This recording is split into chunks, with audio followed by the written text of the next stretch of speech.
हरे कृष्ण कृष्ण कृष्ण हरे हरे हरे राम राम राम हरे हरे। भगवत प्रेम की सूत्र जो हम यहाँ पढ़ रहे हैं प्राप्ति के प्रेम को ही भगवत प्रेम को ही जीवन का एकमात्र उद्देश्य समझना, उसे हर हालत में निरंतर लक्ष्य में रहकर ही सब काम करना, जहां तक बन सके स्वरूप तक भोग त्याग और भोगासक्ति का त्याग करना, अभिमान मद गर्व आदि को तनिक सारी आश्रय न देना और अपने को अकिंचन भगवान के सामने दीन अति दीन मानना। चौथा, कहीं भी ममता न रखकर सारी ममता एकमात्र भगवान प्रियतम श्री कृष्ण के चरणों में केंद्रित कर देना।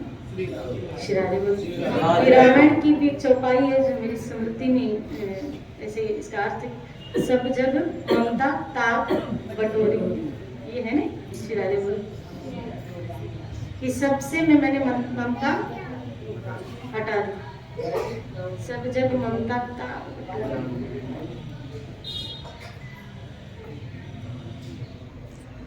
महत्व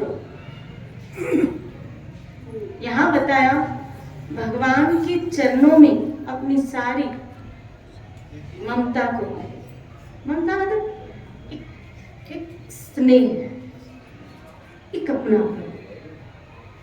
जैसे एक माता पिता, एक माँ की ममता अपने बच्चे के प्रति कैसे होती है, एक पिता की ममता अपने बच्चे के प्रति कैसे होती है, ये आप माता पिता बने इसलिए आपको इसकी फीलिंग्स होगी, आपको उसका अनुभव होगा, जो बने उसको उसका अनुभव होगा क्या कि किस तरह उसकी ममता, या एक बच्चे की अपनी माँ के प्रति ममता, एक बच्चा भी अपनी माँ से ममत्व से जुड़ा हुआ होता है। श्री राधे बोले।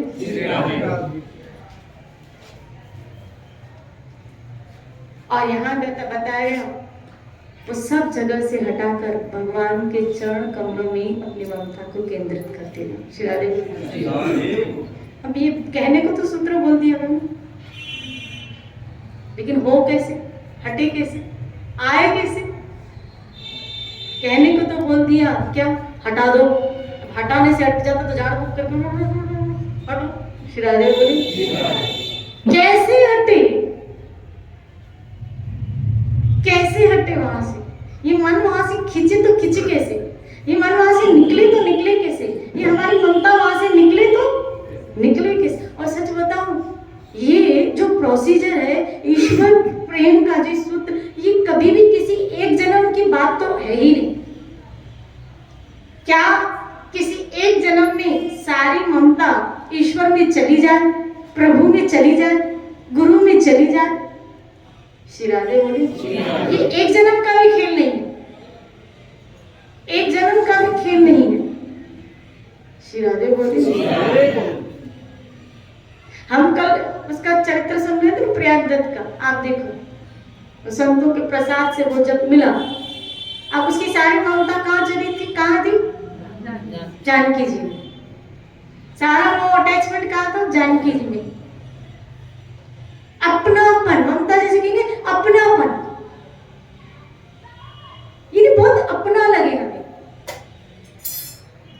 और जब भगवान आपको अपना लगने लगे, श्री राधे बोले, जब ठाकुर आपको अपना लगने लगे, ईश्वर आपको अपना लगने लगे और ये जगत पराया लगने लगे, और जब ये जगत पराया लगता है तो पराई जगह में रहना भी अच्छा नहीं लगता। अपने मकान में, अपने घर में, अब वो कैसा भी है टूटा फूटा, लेकिन अपना घर है। पराया घर में कहीं भी आप अनकंफर्ट, अनएडजस्टेबल, बहुत सुकड़े हुए, भले वो आलीशान घर क्यों ना हो, लेकिन अपने घर भले टूटा फूटा राजाओं की तरह रहोगे। अपनों के साथ व्यवहार बड़े राजाओं की तरह करोगे। इसी तरह जब भगवत राम भगवान अपना लगने लगता है तब यहाँ परायापन आ जाता है, यहाँ परायापन आ जाता है। श्री राधे बोली यहाँ पर कोई अपना नहीं लगता, न कोई अपना लगता है न कोई पराया। श्री राधे मुझे तो मोहन हो प्यारे, बस शाम प्यारी तुझी से एक नाता है। न कोई अपना लगता है, न कोई पराया लगता है। श्री राधे बोलिए। सब ऐसा लगता है तेरे अंश ही है। यहाँ ऐसा फील आ रहा है कि तेरे अंश है, लेकिन अपनापन तुझे तेरे से अतिरिक्त और किसी से जा ही नहीं रहा। अब ये सारी ममता हमारी ईश्वर के प्रति चली कैसे, कहाँ जाए, कैसे जाए? ईश्वर के प्रति हमारा ये ममता, ये अपनापन कैसे जाए? जब आपका कोई संबंध उससे स्थापित होगा। याद रखना, संबंध से ही अपनेपन का एहसास बढ़ता है। एक लड़की की जब तक सगाई नहीं हुई है उस लड़के के साथ, तो अपनेपन का फीलिंग नहीं है, लेकिन जैसे पता चलता है ये मेरा होने वाला पति है, ये मेरी होने वाली पत्नी है, तो तुरंत ही उससे अपनापन हो जाता है, और अपनेपन के कारण उसमें ममता भी बढ़ जाती है। तो इसका मतलब ये अपनापन संबंध से होगा। श्री राधे बोले। संबंध से अपनापन होता है और उसी अपनेपन से ममता होती है। तो जब तक आपका ईश्वर के साथ कोई संबंध स्थापित नहीं होगा तब तक अपनापन नहीं आएगा, और जब तक अपनापन नहीं आएगा तब तक ममता भी वहां जाने वाली नहीं है। श्री राधे बोले। अब आप कहेंगे फिर संबंध, ये संबंध कैसे स्थापित होता है? ये संबंध कैसे स्थापित, ये भी बाय नेचर चीज है, बाय नेचर चीज है ये, या प्रारब्ध। किसी किसी का प्रारब्ध का भाव प्रेजेंट में पुष्ट होता है, और जैसे साधु संग मिलता है उसका प्रारब्ध का भाव स्फुरित हो जाता है। और किसी किसी के ऊपर संत कृपा। नारद मुनि कह रहे हैं मेरे ऊपर उन संतों की क्या हुई? कृपा हो गई। मैं वही उपब्रह्मण नाम का गंधर्व। श्री राधे बोले। नारद अपना आख्या बता रहे, मैं एक गंधर्व, देवताओं के आगे नाचने वाला।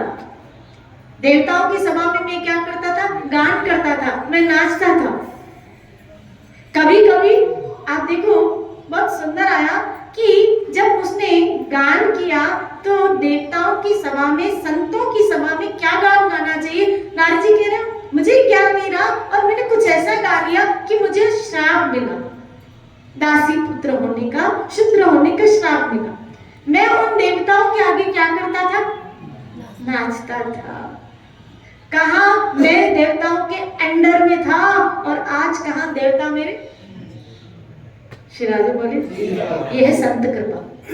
नारद के ऊपर किसकी कृपा हुई? संतों की। कि कहा कल ये देवताओं के अंदर में था, कि देवता कहते थे आओ और गान हमको सुनाओ, वो नृत्य करते, गान करता था।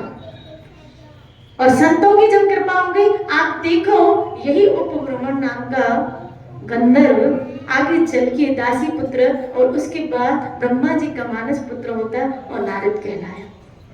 क्या हो गई? सिर्फ संत कृपा। उस संत कृपा से ईश्वर ज्ञान हो गया, उससे अपनापन जुड़ गया, उससे ममता हो गई, और उस अपनेपन के कारण भगवान ने अपने लोक में उसको जगह दे दी। आपको अपने घर में कौन जगह देगा?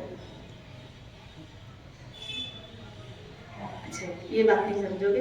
हमारे यहाँ कभी कभी 2-4 नौकर काम करते हैं, 2-4 ऐसे नौकर काम करते हैं, लेकिन एक नौकर के साथ हमारा इतना अपनापन होता है कि घर की चाबी भी उसको दे देते। बाकी सबों के साथ ऐसा नहीं, लेकिन एक के साथ कभी कभी तो घर उसके हवाले भी छोड़ के जाते हैं। और ये भी कहते हैं क्या आज रात को तू मेरे साथ सो जा। पतिदेव कभी इंतजार करते हैं क्या? बोले तू आज हम यहीं सो जा, और वो सो भी जाती है, वो सो भी आती है काम वाली में। इतना ट्रस्ट, इतना अपनापन कि आपने उसको अपने घर में भी, उसको घर की चाबियां भी, यानी आपने घर में उसको जगह कब दी? विश्वास।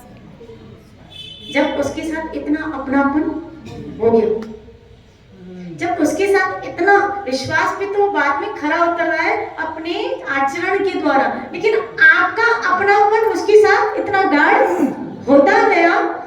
तो जब गाढ़ अपनापन हुआ तो ही तो आपने उसको अपने घर में, बस जिस तरह जिससे अपनापन जुड़ता है तो उसको आप अपने घर में जगह दे देते हो, ऐसे जिसका गोविंद से इतना अपनापन जुड़ जाता है, गोविंद भी अपने घर में उसको ऐसी ही जगह देते हैं।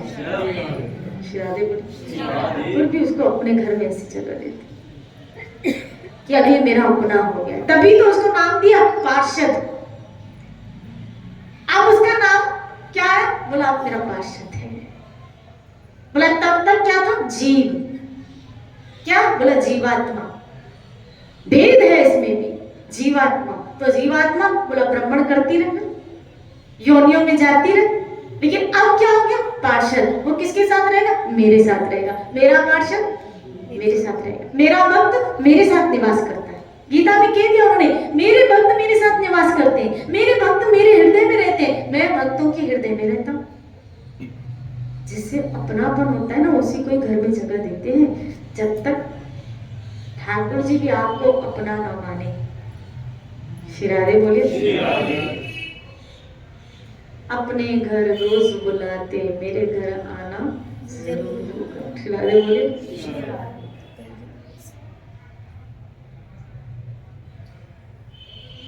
अब यहाँ बात आती है कि हम उसको कितना अपना मानते हैं। और जब ये बात बन जाए आपकी क्या कि इस जीवन में जितने प्रारब्ध के अनुसार हमारे संबंध बने, चाहे वो पति पत्नी, बच्चे, माँ बाप, अड़ोसी पड़ोसी, सहेली आदि आदि, जितने भी प्रारब्ध के अनुसार हमारे इस शरीर के रिश्ते बने हैं, उन शरीर के रिश्तों से भी सर्व अधिक प्रिय हमारा ठाकुर बन जाए, तब बात बनेगी हमारी। शिरारे बोले, जब पत्नी से प्यारा ठाकुर लगे, जब पति से प्यारा ठाकुर लगे।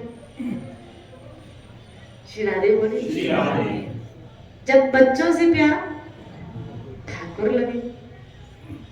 शिरारे बोले, कभी कभी कह रहे क्या उल्टी पट्टी पढ़ा रहे हो यहाँ पे, आप घर फटाने के काम कर रहे हो क्या? शिरारे बोलिए, बोलो ना शिरारे। मैं सत्य कहूं,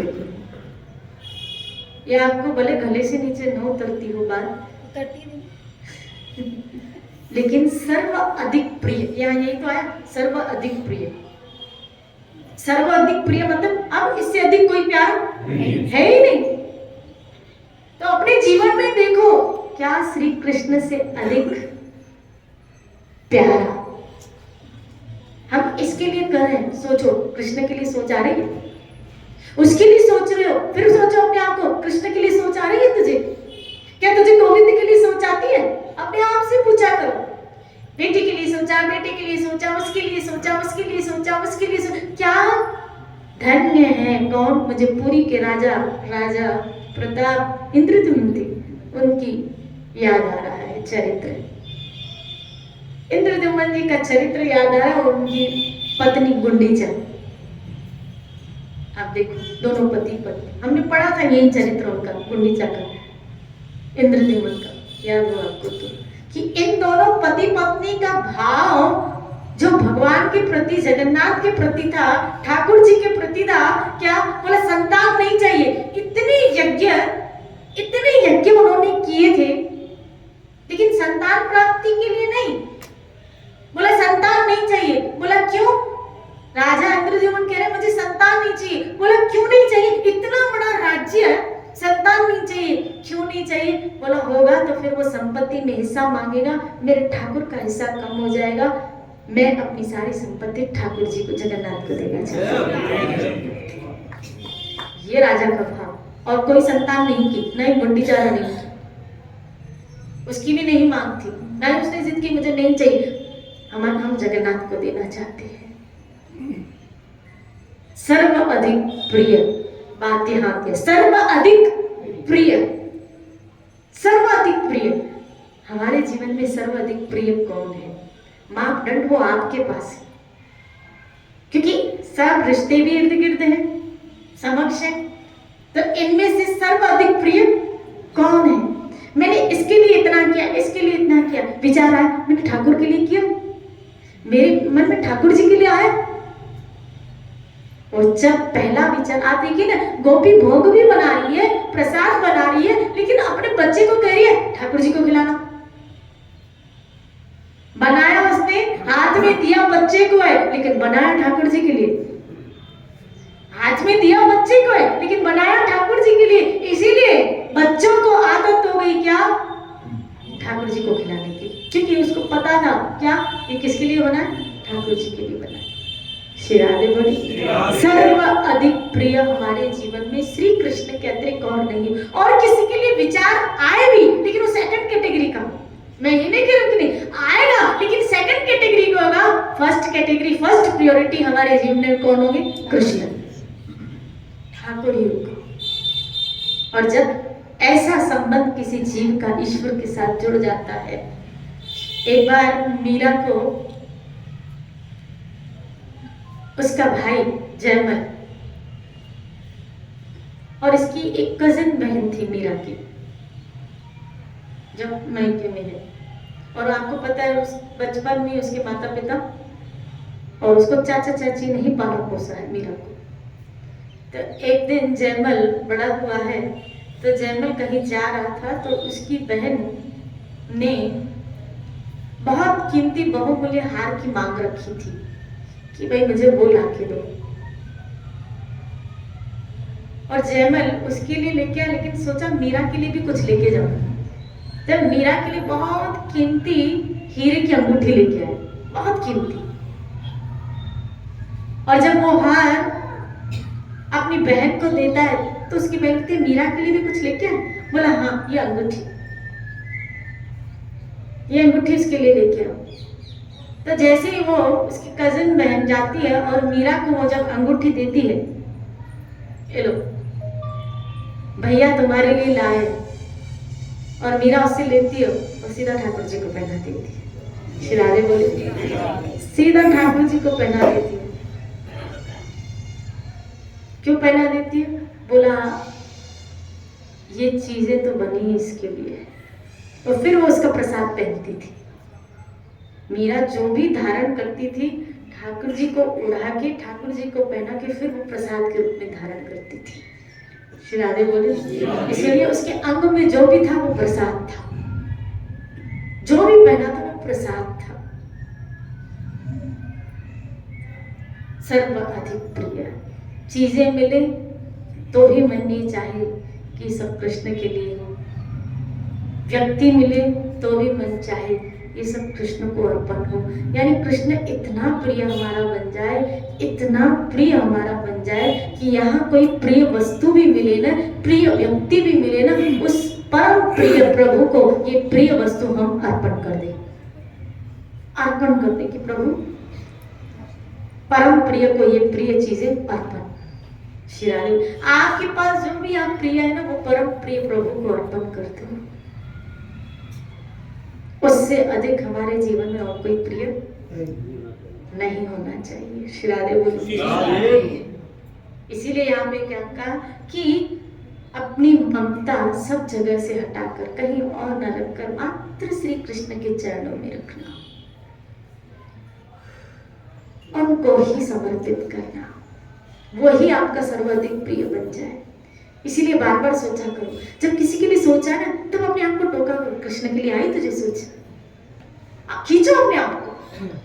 माना कि संसार की तरफ जा रही है, लेकिन वहां से खींचना साधक का काम है।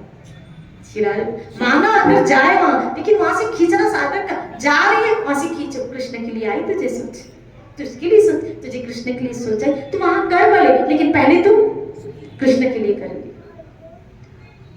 क्या तो साड़ी अच्छी है, तुमने ली तो पहले ठाकुर जी के लिए सोचा, सोच ऐसे, ये पहले ठाकुर जी के लिए वस्त्र लो, फिर अपने लिए लूंगी, पहले फल ठाकुर जी के लिए, फिर हम खाएंगे, पहले ये वो ठाकुर जी को मिलेगा, फिर हम करेंगे। ये जो ठाकुर जी नहीं खा रहे तो मैं कैसे खाऊं? तभी तो मुझे समझ में नहीं आता, कई लोग बाहर का कैसे खा लेते हैं भक्त होके।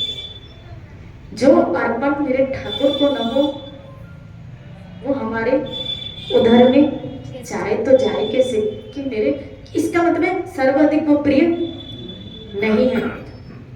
अभी तक शरीर प्रिय है, ये प्रिय है, ये प्रिय है, ये प्रिय है, फलाना प्रिय, और प्रियता नाम में भी हम चीटिंग कर रहे हैं। वास्तव में हम अपने आप को ही प्यार करते हैं। खाना पड़े तो क्या सकता है? हाँ, खाना पड़े, खाना वो बात अलग है, वहां आपकी मजबूरी है। श्री राधे बोले, वहां आपकी मजबूरी है, और उस वक्त हम मानसिकता से श्री कृष्ण को अर्पण कर सकते हैं। लेकिन आप चाह कर रहे हो, ये गलत है।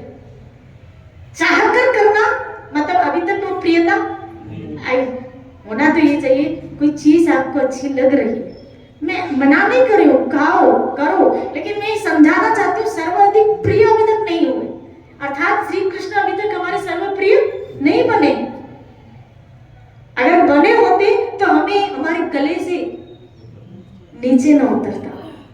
लेकिन 99% हमको ये बात करना चाहिए कहीं भी हम जाए कि वास्तव में ठाकुर के भोग लाग नहीं लगे, हमें इस बात का वास्तव हाँ, भक्त तो करते ही हैं, पर समाज में कभी कभी कुछ जगहों पे देखो कई ऐसे लोग हैं कि अब वो जहाँ जाते हैं वहाँ वो भक्त नहीं होते। ऐसी जगहों पे भी आपको जाना पड़ता होगा। शिराजी हम लोगों की बात अलग है, लेकिन जो ग्रस्त में रह रहे, अब जरूरी तो नहीं सब आपके इर्द गिर्द भक्त हो और आप उनको कहो क्या पहले भोग लगाओ फिर हम खाएंगे।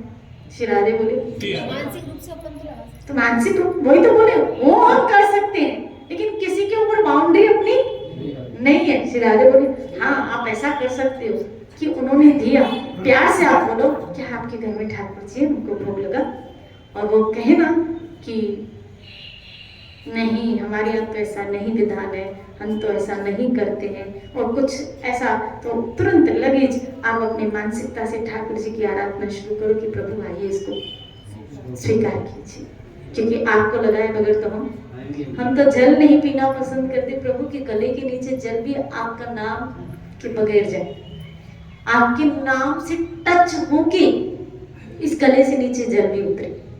शिरारे बोले ऐसी भक्त की सोच, ऐसी भक्त की मानसिकता होती है। शिरारे बोले तीसरे अध्याय के 13वें श्लोक में भी ये लिखा है जो मेरे को अर्पण की बिन नहीं खाता वो पाप खाता।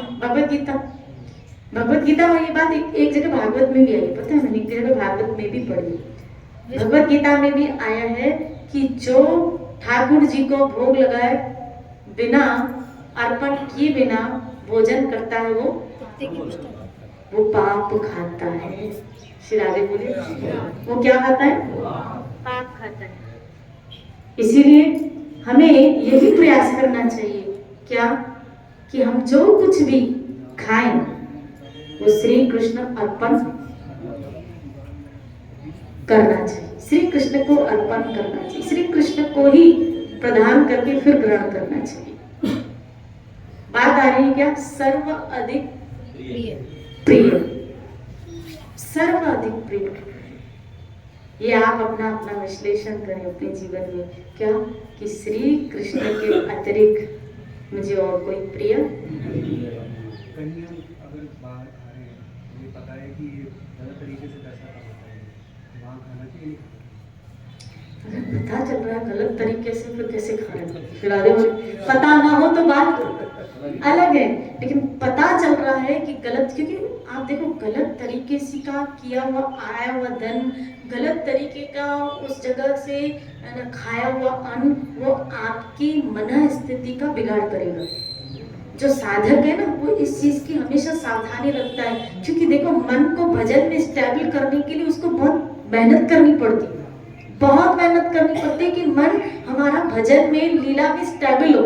और मुश्किल से तो थोड़ा बहुत भजन में लगा, मुश्किल से जो थोड़ा बहुत लगा है, एक प्रयास करें, और ऊपर से अगर ये चीजें सावधानियां नहीं करेंगे तो फिर इस मन की स्थिति को बिगड़ते देर थोड़ी, वो तो वैसे ही बिगड़ना चाहता है, वो तो वैसे ही भोगना चाहता है। तो अगर हमें पता चले क्या कि फलाना व्यक्ति सही नहीं है और गलत ढंग से उसने धन कमाया है, और उस गलत ढंग से कमाए हुए धन से हमको पार्टी दे रहा है, शिरादे बोले ना पार्टी दे रहा है। चलो आज कभी कभी कई लोग ऐसे होते ना क्या कि ऐसे कई लोग धर्म के कार्य भी करते हैं, आप कई लोग यज्ञ धर्म के कार्य भी करते हैं, गलत ढंग से कमाए हुए धन से, लेकिन उसका कभी शुभ परिणाम निकलता नहीं है। उसका कहीं ना कहीं साधक के चित्त के ऊपर उस चीज का असर होता है। आप देखो वैसी मनस्थिति आपकी भजन में नहीं बैठेगी, क्योंकि वो दूषित धन का भोग है, उपभोग है।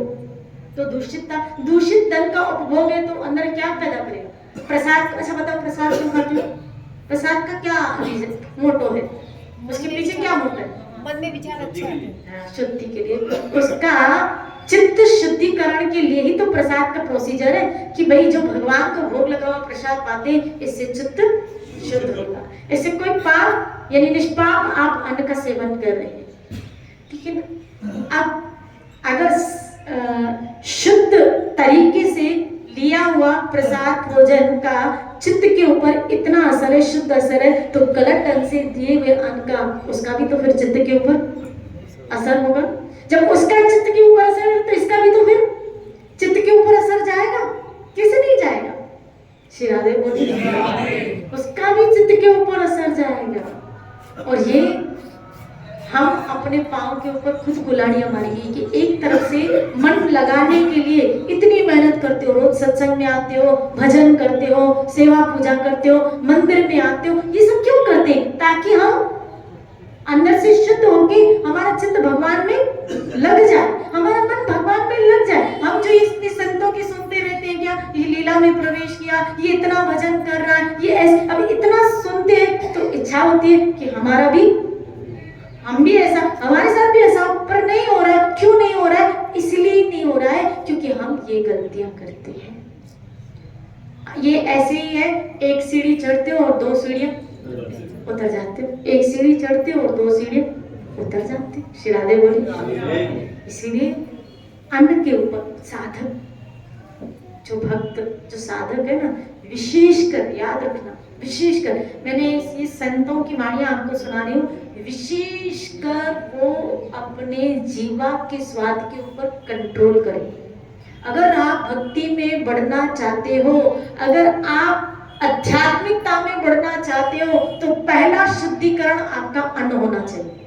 माँ आपने पहले बताया था ना कि हर चीज की सावधानी बरतनी चाहिए, आहार विहार, बिल्कुल बिल्कुल अन्न वगैरह, बिल्कुल उसमें सारा है। बिल्कुल बिल्कुल। श्री राधे बोले, ये थोड़ा सावधानियां रखो। और देखो जो महापुरुष संत सिद्ध हैं उनकी बात अलग है। वो तो जहाँ बैठे, जिस जगह बैठे, जिस जगह खाए, उनके साथ ठाकुर टहलता है, प्रसाद ही प्रसाद है।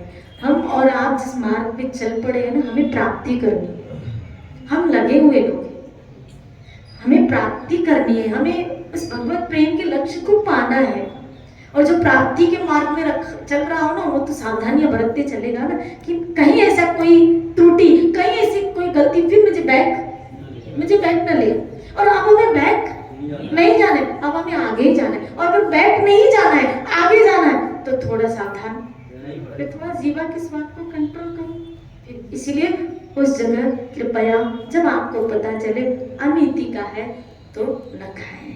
हाँ, लेकिन कभी ऐसा हो कि पता ही ना हो, और अगर ऐसी जगह कुछ खा लिया जाए, कर लिया जाए, तो मन का भाव तो विक्षिप्त तो होगा ही। तो उसकी शुद्धि के लिए संकीर्तन, साधु संग, उसके लिए संकीर्तन। मैंने एक कथा आपको याद है, सुनाई थी कि एक साधु राजा के पास चला गया। वहां क्या खाता था? रोज अन्न खाता था, लेकिन वहां के सेवकों ने, उसके मन में था कि रानी का हार 9 लखा, ये कथा आपको सुनाई थी, रानी का 9 लखा हार मिल जाए। तो साधु के मन में भी आया क्या है कि रानी का 9 लखा हार चुरा लूं तो फिर मुझे, तो उसने चुरा लिया। अब वो अनजाने में हुआ, क्योंकि उसको थोड़ी पता था कि ये अन्न की दूषितता के कारण हुआ है। और जब वो चोरी करके भागा, और कर्म संयोग से भागा तो करी, लेकिन सत्संग में आके छुपा। तो जहाँ सत्संग में आके छुपा, तो वहाँ साधु संतों के संग से उसके मन की वृत्ति बदली। ओहो, मैंने ये क्या कर लिया, मैंने कितनी बड़ी गलती कर ली, चोरी कर ली। कहाँ मैं राजा की तरह जिंदगी जीता था, और कहाँ मेरे अंदर चोरी की भावना आई। साधुओं से मिला और कहने लगा, अब इसका पश्चाताप क्या, मुझसे तो गलती हो गई। तो बोला, उसको जड़ी बूटी थी कि अंदर का कचरा पहले निकले। साधु संग से ही वृत्तियां बदलती है, विवेक जागृत होता है। बिनो सत्संग विवेक न हो, राम कृपा बिना सुलभ शिरा। मैं फिर कह रही हूँ, अगर वास्तव में भगवत प्राप्ति के पीछे थोड़ी गंभीर हो ना, थोड़ी सीरियस हो ईश्वर प्राप्ति के पीछे या भजन के पीछे थोड़ी गंभीर हो, थोड़ी जीवा के स्वाद पे कंट्रोल करो। वही खाओ जो मेरा ठाकुर खा रहा। श्री राधे बोले मेरा ठाकुर खा रहा है तो मैं खाऊंगी, मेरा ठाकुर नहीं खा रहा तो मैं कैसे खाऊं, मेरे अंदर कैसे जा रहा है। धन्य है भक्ति सिद्धांत महाराज, जब पता चला कि आम ठाकुर को भोग नहीं लगा, अंदर कैसे गया, जीवन भर आम नहीं खाए, अपने पूरे जीवन में आम नहीं खाया, उसका त्याग कर दिया कि मुझे ऐसी कोई चीज चाहिए नहीं जो मेरे ठाकुर को न लगी। धन्य है ऐसी सोच, तभी तो भक्ति सिद्धांत बने। श्री राधे बोले पता नहीं cut cut cut cut cut cut cut हमारे अंदर जाता कैसे, ये भी खाओ, ये भी खाओ, ये भी खाओ, ये भी खाओ, ये भी खाओ, ये भी खाओ, ये भी खाओ, ये भी खाओ, खाओ खाओ खाओ और विष्टा के रूप में निकालो। कितना खाओगे? दीदी कई बार ऐसा होता है कि खासी रिलेशन होती है, खास नहीं चाहते हैं, जाना नहीं चाहते, लेकिन घर वाले कहते जाना, लेकिन वहाँ खाना भी पड़ता है। मैंने फिर कहा ना वहाँ आपकी चाहत नहीं है, बिल्कुल लेकिन आपकी चाहत नहीं है तो आप वहाँ मन से आप क्या करो, अपने ठाकुर जी को ढूंढो। हे गोविंद, यहाँ आप मेरी मजबूरी जान रहे। मैं ये बात कह रही हूँ, जब आप जानबूझ के करते हो, तो जब जानबूझ के कोई करता है ना तो मतलब अपने लिए खड्डे खोद रहा है। ये जो जानबूझ के कर रहा है ना, इसका मतलब है उसके अंदर भोगों की प्रचुर मात्रा में भोगने की इच्छा है। तमोगुण उसके अंदर अधिक मात्रा में भरा पड़ा है। श्री राधे बोली लेकिन जहां मजबूरी है, वो मेरा ठाकुर जानता है कि वो जीवन में जिन रिश्तों से बंधे हैं ये लोग, उसका निर्वाह करने के लिए वो जा रहे हैं, अपने कर्तव्य का पालन करने के लिए जा रहे हैं। और उस जगह आपके अंदर से कृष्ण जाता नहीं है कहीं, आपके जीवन से कृष्ण जाते नहीं, क्योंकि मुझे विश्वास है ऐसा साधक हर जगह श्री कृष्ण को आगे ही रखता है, श्री कृष्ण को याद रखता है। तो अगर ऐसी जगहों पे आप लोगों को जाना पड़े तो तुरंत मित्र बन करके जो भी आ रहा है पहले अपने ठाकुर जी को अर्पण करो कि प्रभु आप खाइए, हे गोविंद आप खाइए, तो फिर हम ये प्रसाद के रूप में खाएं। और हर निवाला श्री कृष्ण को स्मृति में रख के लीजिए, अंदर हर निवाला श्री कृष्ण को स्मृति में रख के लीजिए। विष जैसी चीज भी भगवान शिव ने राम को स्मृत करके स्मृति में रख के धारण किया। मीरा ने ठाकुर जी को स्मृति में धारण करके विष को लिया है, तो उस विष का प्रभाव भी अंदर, जब विष का प्रभाव नहीं हुआ तो ऐसे भोजन का प्रभाव कैसे जाएगा, कैसे जाएगा। श्री राधे बोले लेकिन हम फिर कह रही हूँ, भोग वृत्ति है तो फिर अटकोगी, अगर भक्ति है तो फिर निकल जाओगे, भोग वृत्ति है तो अटकोगे। फिर तो ये सवाल ऐसी है कितनी 1.5 इंच की, यहाँ से लेके यहाँ 1.5 इंच की होगी, कितनी होगी 1.5-2 इंच की तो होगी। श्री राधे बोले ये 1.5-2 इंच जितना इतनी यहाँ तक स्वाद होता है, उसके बाद तो खत्म है स्वाद भी। 1.5 इंची जीवा के स्वाद के लिए कितने नखरे, इतना और यहाँ से नीचे तो फिर क्या, वो भी एक क्षण के लिए, वो भी एक क्षण के लिए। क्यों फिर हम पतन करवाएं अपना, बताओ क्यों पतन करवाएं फिर अपना, थोड़ी सी चीज के लिए। अब बहुत गई, थोड़ी नहीं, उस थोड़ी में भी ये गलतियां करोगे तो कहाँ जाओगे, किधर पहुंचोगे। श्री राधे बोले बहुत जगहों में कभी थोड़ी सावधानी रखनी पड़ती है ताकि हम आध्यात्मिक जीवन में जल्द से जल्द उन्नति करें। मैं समय सच्चे में कह रही हूँ, समय आएगा देखना, फिर यही पेट है, यही जीवा है, यही पेट है, यही जीवा। बोलेंगे क्या, बोला खिचड़ी बना के दो, कहाँ गए तुम्हारे मोमोज, कहाँ गए तुम्हारे नूडल्स, कहाँ गए तुम्हारे पिज्जा, कहाँ गए तुम्हारे बर्गर, कहाँ गए तुम्हारे, बोलो तो 2-4 आइटम। हाँ ऑटो भी होता है क्या, श्री राधे बोलो श्री राधे, बोलो श्री राधे। कहाँ गए तुम्हारे ये फलाना, समझ जाओ जो भी है।